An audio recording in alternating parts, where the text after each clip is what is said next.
सबसे पहले ठाकुर जी की अनुमति लेते हैं, भगवान की अनुमति लेते हैं। हे श्री कृष्ण प्रिय मित्र, आपके चरणों में कोटि कोटि प्रणाम। हे राधा रानी, आपके चरणों में कोटि कोटि प्रणाम। आपको निमंत्रित करते हैं प्रभु, आप आइए और अपने श्रीमुख से अपने एक एक शब्द को हमें समझाइए, वो बुद्धि दीजिए जिससे हम आपके एक एक शब्द को समझें। हमारे जीवन की जो महाभारत चल रही है, उस महाभारत पर विजयी होने के लिए हमें वो तरीका बताइए, वो शब्द बताइए और उस पर चलने की क्षमता भी दीजिए। और आपकी आज्ञा लेकर के शुरू करते हैं। हरे कृष्ण राधे कृष्ण। तो 13वां और 14वां अध्याय जो है वो बताएगा शरीर क्या है।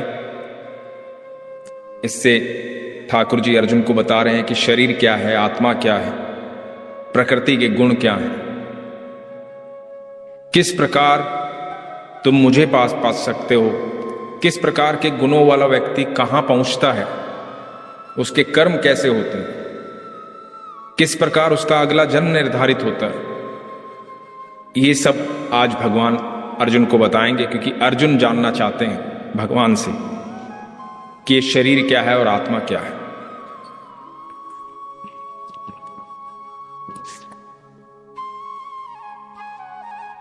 श्री भगवान बोले, हे अर्जुन, ये शरीर क्षेत्र इस नाम से कहा जाता है, और इसको जो जानता है उसको क्षेत्रज्ञ इस नाम से, उनके तत्व को जानने वाले ज्ञानी जन कहते हैं। तो शरीर जो है एक क्षेत्र है, एक मैदान है, और इसको जो जानता है वो क्षेत्रज्ञ है, उसको जानने वाला है, वो ज्ञानी विद्वान है। तो तू सब क्षेत्रों का क्षेत्रज्ञ, इस अनंत ब्रह्मांड में जितने जीव हैं, जितनी जीव आत्माएं, उनको सबको जानने वाला तू मुझे ही जान। और जैसा जो व्यक्ति तत्व से जानता है, इस बात को जानता है, वो ज्ञानी कहलाता है, ऐसा मेरा मत है। जैसे खेत में बोए हुए बीजों का उनके अनुरूप फल समय पर प्रकट होता है, वैसे ही इसमें बोए हुए कर्मों के संस्कार रूप बीजों का फल समय पर प्रकट होता है, इसलिए इसका नाम क्षेत्र ऐसा कहा। तो ये शरीर जो है कर्म करता है, जो शरीर कर्म करता है वो उसके कर्म के अनुसार फल उत्पन्न होता है, और ये फल ये शरीर भोगता है। लेकिन जैसे एक व्यक्ति, एक आदमी एक क्षेत्र का क्षेत्रज्ञ है, मतलब एक शरीर को जानने वाला, मैं मेरे शरीर को जानता हूं, आप अपने शरीर को जानते हैं, हर व्यक्ति अपने शरीर को जानता है, लेकिन वो सबके शरीर को नहीं जानता। वो सिर्फ इंडिपेंडेंट है, वो सबके शरीर को नहीं जानता, वो सिर्फ अपने शरीर को जानता है कि मैं हूं, अपने नाम से, अपने वस्त्रों से, अपनी चीजों से अपने आप को पहचानता हूं। आप अपने आप को पहचानते हैं। भगवान कहते हैं सबके भीतर मैं विद्यमान हूं। जितने भी जीव हैं सब वैसे इंडिविजुअल है, लेकिन सब मुझसे ही है।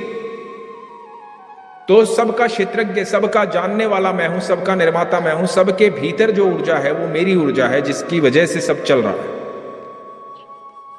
वो क्षेत्र जो और जैसा है तथा जिन विकारों वाला है और जिस कारण से जो हुआ है, तथा वो क्षेत्रज्ञ भी जो और जिस प्रभाव वाला है, वो सब संक्षेप में मुझसे सुन। अब क्षेत्र जो है, शरीर जो है, उसने क्या क्या विकार हैं, उसने क्या क्या कर्म ऐसे किए हैं, और क्षेत्रज्ञ जो सबको जानने वाला है, इन दोनों के बारे में मैं तुझे बताता हूं। ये क्षेत्र और क्षेत्रज्ञ का तत्व ऋषियों द्वारा बहुत प्रकार से कहा गया, और विविध वेद मंत्रों द्वारा भी विभाग पूर्वक कहा गया है, तथा भली भांति निश्चय किए हुए युक्ति युक्त ब्रह्म सूत्र के पदों द्वारा भी कहा गया है। अलग अलग ऋषि मुनियों ने, महात्माओं ने, वेद मंत्रों ने, वेदों में अलग अलग तरीके से इस क्षेत्र और क्षेत्रज्ञ के बारे में बताया, आत्मा और शरीर के बारे में बताया। तो जो ये पंच इंद्रियां हैं, शब्द, स्पर्श, रूप, रस और गंध, तथा इच्छा, द्वेष, सुख, दुख, स्थूल देह का पिंड, चेतना और धृति, इस प्रकार विकारों के सहित ये क्षेत्र संक्षेप में कहा गया। इन सब चीजों से मिलकर के, इन सब प्रभावों से, इन सब भावों से मिलकर के जो क्षेत्र है ये निर्मित होता है, जिसके अंदर ये सारे गुण पाए जाते हैं। मतलब बहुत सारे लोगों के बीच में प्रेम का ना होना, भगवान अभी गुण बता रहे हैं इस क्षेत्र के, जो क्षेत्र है, जो शरीर है, इसके जो गुण है, इसके अंदर क्या क्या घटित होता है, किस किस तरह की बातें इसके अंदर घटित होती है, कौन कौन सी इंद्रियां हैं, उनके क्या कार्य हैं। जो इस क्षेत्र को जान जाता है, जो ये सारे गुण जान जाता है, सारी इंद्रियों के कार्य जान जाता है, उसकी भावनाएं जान जाता है, ये सब नॉलेज है, ये सब ज्ञान है। और जो इसको नहीं जानता है वो अज्ञान है। जो जानने योग्य है तथा जिसको जानकर मनुष्य परमानंद को प्राप्त होता है, उसको भली भांति कहूं। अब ये तो वो सारे गुण है जो एक क्षेत्र, मतलब एक मैदान पर जो खेल रहा है, मतलब जो आत्मा है, जो शरीर है, शरीर का क्षेत्रज्ञ, जो उसको जानने वाला है, मतलब मैं मेरे को जानता हूं, आप आपको जानते हो, तो आपको जानने वाला आप अपने आप को कितना जानते हो और उसके गुणों को कितना जानते हो, सुख दुख जो कुछ भी उसके अंदर भाव प्रकट होते हैं उसको कितना जानते हो। ये सब तो गुण है, लेकिन इसमें परमानंद कहां प्राप्त होता है? ईश्वरीय सुख, सारी इंद्रियों के सारे तरीके बताए कि रूप है, रस है, गंध है, सारी चीजें, सुख है, दुख है, संभाव है, सब कुछ है, सब कुछ इस शरीर से ही घटित होता है। लेकिन इसमें परमानंद कहां प्राप्त होता है? भगवान कहते हैं वो मैं तुझे बताता हूं। वो अनादि वाला पार ब्रह्म न सत ही कहा जाता है और न असत ही कहा जाता है। वो सब और हाथ पैर वाला, सब और नेत्र, सिर और मुख वाला तथा सब और कान वाला है, क्योंकि वो संसार में सबको व्याप्त करके स्थित है। भगवान कहते हैं जो परमानंद है, जैसे मनुष्य की तो इंद्रियां हैं, वो गंध ले सकता है, वो खा सकता है, पी सकता है, रो सकता है, हंस सकता है, सारे भाव प्रकट कर सकता है, लेकिन जो परम पिता परमेश्वर है उसकी कोई इंद्रिय नहीं है, वो इंद्रियहीन है, उसकी कोई इंद्रिय नहीं। भगवान जो है, परम पिता जो है, उनकी कोई इंद्रिय नहीं है। तो मनुष्य तो अपने जीवन में सारी अपने इंद्रिय सुख के लिए अपने जीवन को भोगता है, सारा जीवन जो है अपनी इंद्रियों के सुख देने के लिए वो कार्यरत रहता है, बिजी रहता है अपनी इच्छाओं की पूर्ति के लिए। लेकिन ईश्वर जो है उसकी कोई इच्छा नहीं है, कोई इंद्रिय नहीं है, कोई चीज उन्हें सुख और दुख नहीं पहुंचा सकती, वो इन सब चीजों से परे। भगवान कहते हैं वो निर्गुण है, मैं जो हूं निर्गुण हूं, निराकार हूं, कोई इंद्रिय रहित हूं, मेरे पास कोई इंद्रिय नहीं है। तुम ना मुझे सुख पहुंचा सकते हो, ना दुख पहुंचा सकते हो, ना मुझे भूख लगती है, ना प्यास लगती है, मैं इन सब चीजों से परे हूं। लेकिन सब इंद्रिय से रहित, आसक्ति रहित होने पर भी सबका धारण पोषण करने वाला, निर्गुण होने पर भी गुणों को भोगने वाला मैं हूं। जितने भी इंद्रिय, जितने भी लोग हैं, जितने भी जीव हैं, जिनके पास ये सारे सुख दुख की अनुभूति करने वाला, इन सब को वश में रखने वाला, इन सब का निर्माता, इन सब को करने वाला मैं हूं। हालांकि मैं इंद्रियहीन हूं, लेकिन फिर भी मैं इनके भाव समझता हूं। जो मेरे भक्तों के साथ होता है, जो सुख दुख वो व्यतीत करते हैं, जिस जीवन काल में जिस तरह से वो रहते हैं, जो अपनी भावना मेरे सामने प्रकट करते हैं, जिस तरह से मुझसे बात करते हैं, मैं इंद्रियहीन हूं, लेकिन उनके भाव को मैं समझता हूं, क्योंकि वो मेरे द्वारा रचे गए। भगवान कहते हैं कि जिस प्रकार ये आसमान है बड़ा सूक्ष्म है, लेकिन अंतहीन है, अनंत है। हमें लगता है कि हम इसको स्पर्श कर लेंगे, थोड़ा और ऊपर जाएंगे स्पर्श कर लेंगे, थोड़ा और ऊपर जाएंगे स्पर्श कर लेंगे, लेकिन ऐसी कोई जगह नहीं आएगी जहां हम उसे स्पर्श कर पाए। वो हर जगह आसमान ही, हर जगह व्याप्त है। ब्रह्मांड में कहीं भी चले जाओ, आपको ये आसमान हर जगह दिखाई देगा, अनंत ब्रह्मांड में ये आसमान दिखाई देगा।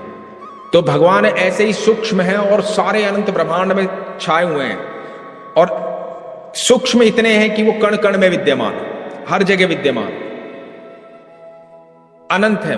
ऐसी कोई जगह नहीं है अनंत ब्रह्मांड में जहां ईश्वर ना हो।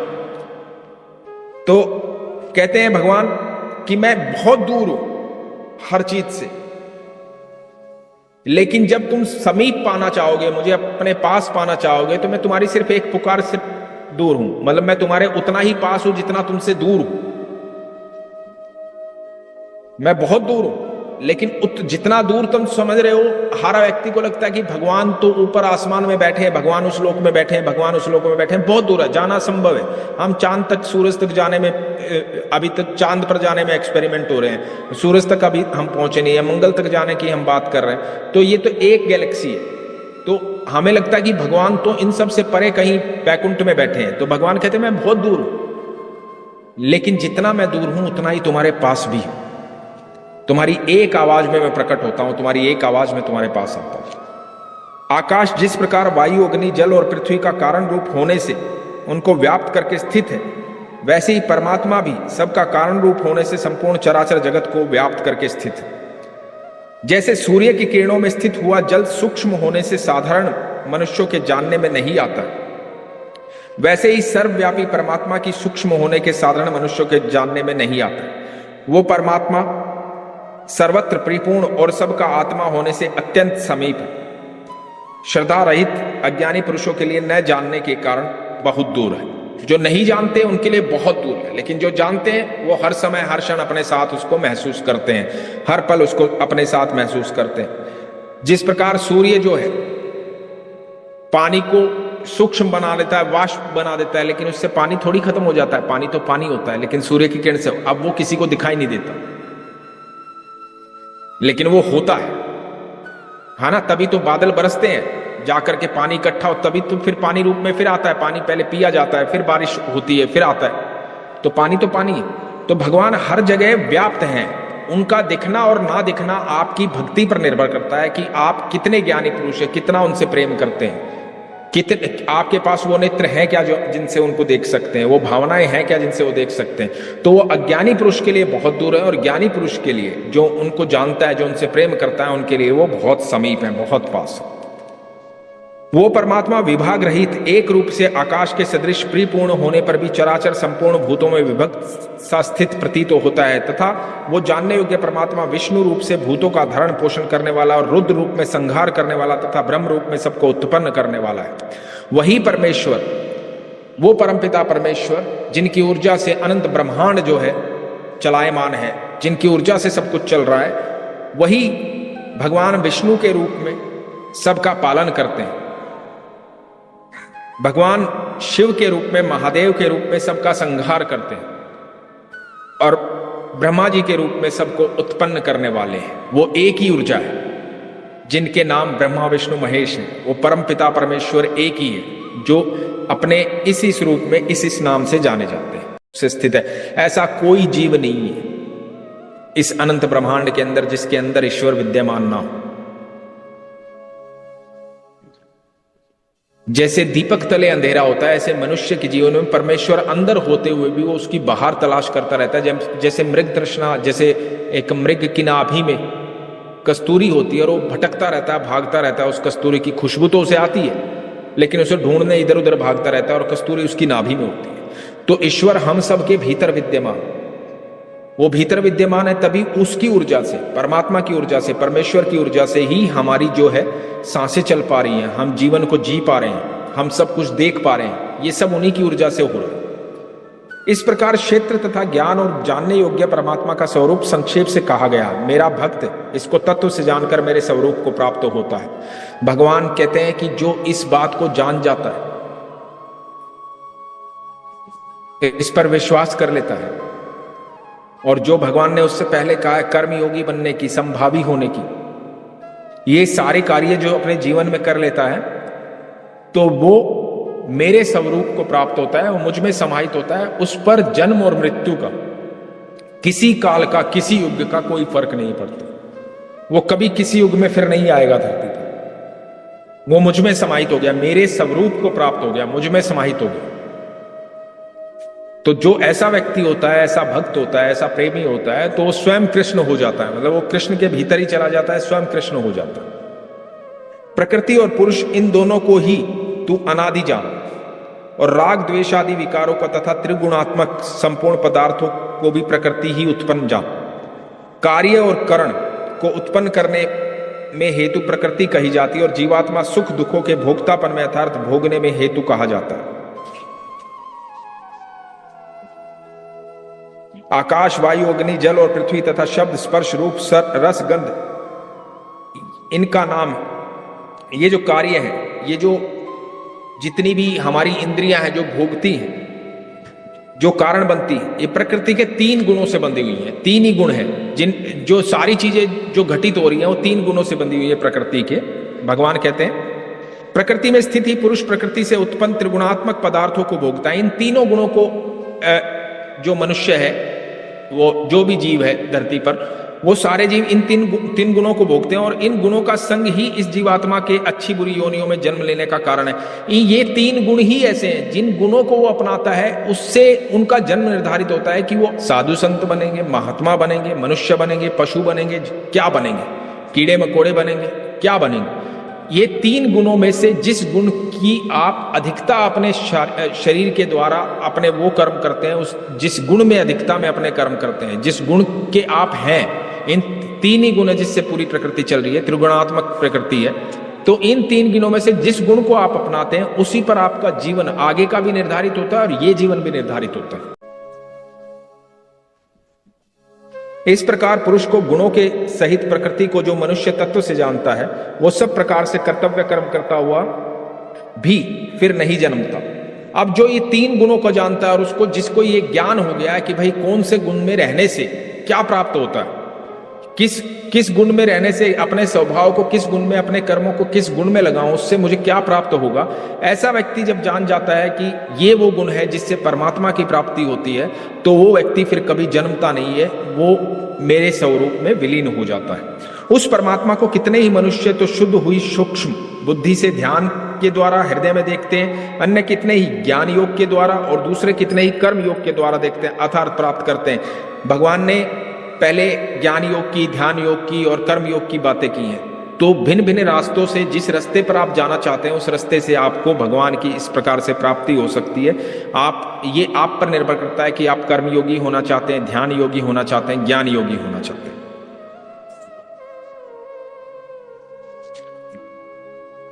परंतु इनसे दूसरे यथार्थ जो मंद बुद्धि वाले पुरुष हैं वे इस प्रकार न जानते हुए दूसरों से यथार्थ तत्व के जानने वाले पुरुषों से सुनकर ही तदा अनुसार उपासना करते हैं और वे श्रवण परायण पुरुष भी मृत्यु रूप संसार सागर को निसंदेह तर जाते हैं। भगवान यहां हम सब की बात कर रहे हैं।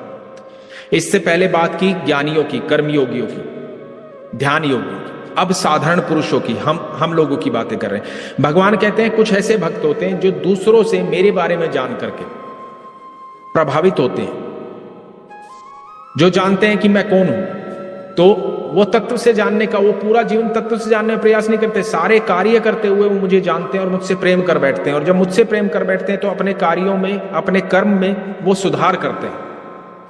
जब वो अपने कर्म में सुधार करते हैं और अपने नियमित रूप से मुझे भजते हैं, नाम जाप करते हैं, जो साधारण पुरुष हैं, भगवान कहते हैं ऐसे लोग जो हैं वो भी मृत्यु के बाद तर जाते हैं, वो भी मुझे प्राप्त हो जाते हैं।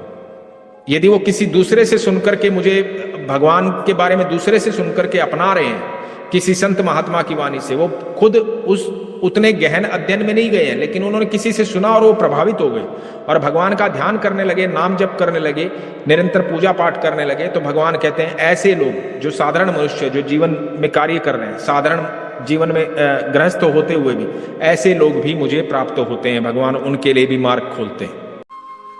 जो संभावी रूप सब जीवों के भीतर भगवान को देखता है। भगवान बार बार क्या कह रहे हैं कि मैं सबके भीतर समाहित हूं, सबके भीतर जो ऊर्जा है, सबके भीतर जो ज्योति है जिसकी वजह से सब प्रकाशमान है, सब चल पा रहे हैं, चराचर जीव जितने भी लोग हैं, जो सबके भीतर संभाव से मुझे देखता है, जो सबके भीतर ये सोचता है कि मेरे ठाकुर जी सबके भीतर है, ऐसा व्यक्ति जो है वो यथार्थ देखता है, वो सत्य देखता है, सिर्फ उसी को देखना आता है, वो ज्ञानी पुरुष है।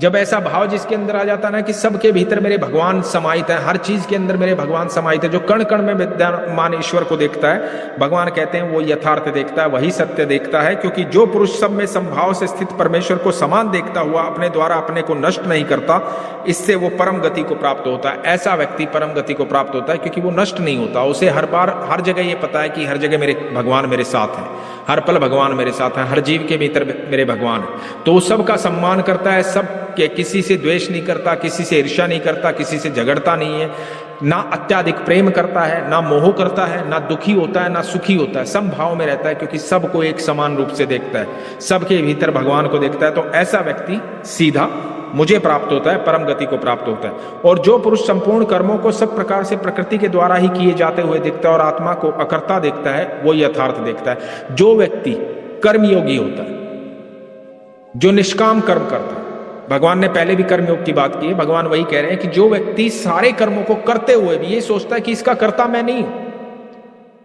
इसका कर्ता ईश्वर है, भगवान है, जो सारे कार्यों को मुझे समर्पित कर देता है, वो भी यथार्थ देखता है, ऐसा व्यक्ति भी मुझे प्राप्त होता है। जिस क्षण ये पुरुष भूतों के पृथक पृथक भाव को एक परमात्मा में ही स्थित तथा उस परमात्मा से ही संपूर्ण भूतों का विस्तार देखता है, उसी क्षण वो सच्चिदानंद घन ब्रह्म को प्राप्त हो जाता है। जिसको ये ज्ञान हो जाता है कि ये जितने भी जीव हैं, जितने भी जीव जंतु हैं, जो प्रकृति है, जो कुछ भी है, भगवान जो परमपिता परमेश्वर है, सब उसी की ऊर्जा से, सब उन्हीं से चल रहे हैं, सब उन्हीं से चलायमान है। अनंत ब्रह्मांड जिससे चलायमान है वो एक ही है।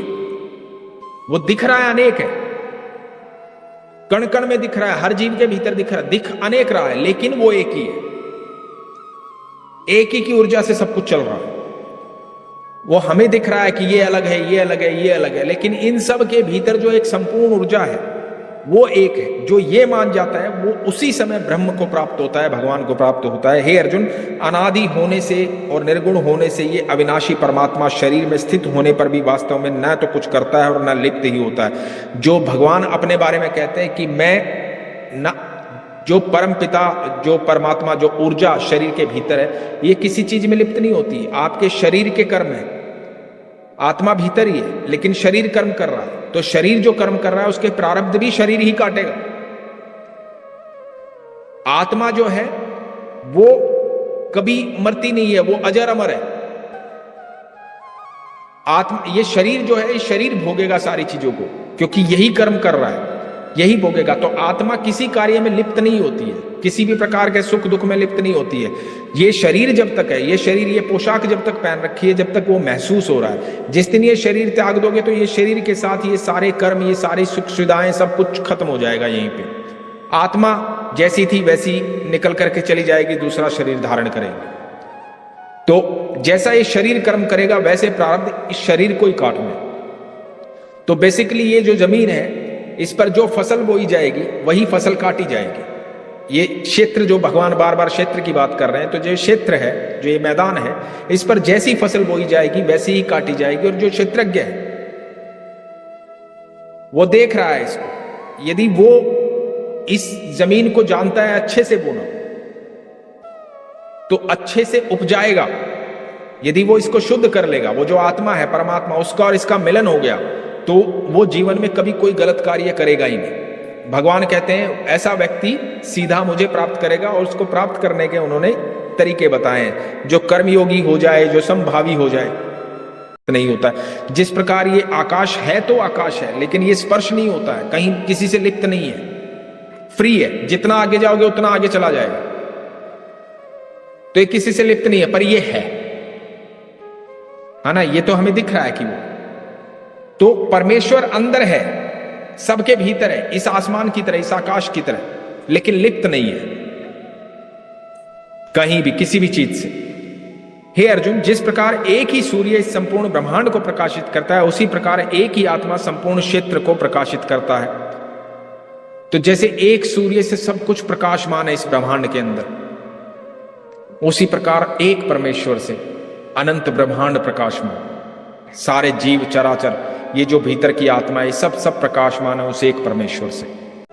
तो जो इस बात को जान जाता है, इस प्रकार के क्षेत्र और क्षेत्रज्ञ के भेद को तथा कार्य सहित प्रकृति से मुक्त होने को जो पुरुष ज्ञान नेत्रों द्वारा तत्व से जानते हैं, वो महात्म जन परम ब्रह्म परमात्मा को प्राप्त होते हैं। जो इन सारी बातों को जान जाता है और अपने कर्मों में सुधार कर लेता है, अपना कर्म योगी हो जाता है, समभावी हो जाता है, ऐसा व्यक्ति पार ब्रह्म पिता परमेश्वर को प्राप्त होता है। भगवान कहते हैं कि वो मेरे स्वरूप को प्राप्त होता है, फिर वो कभी जन्मता नहीं है किसी भी युग में, किसी भी काल में।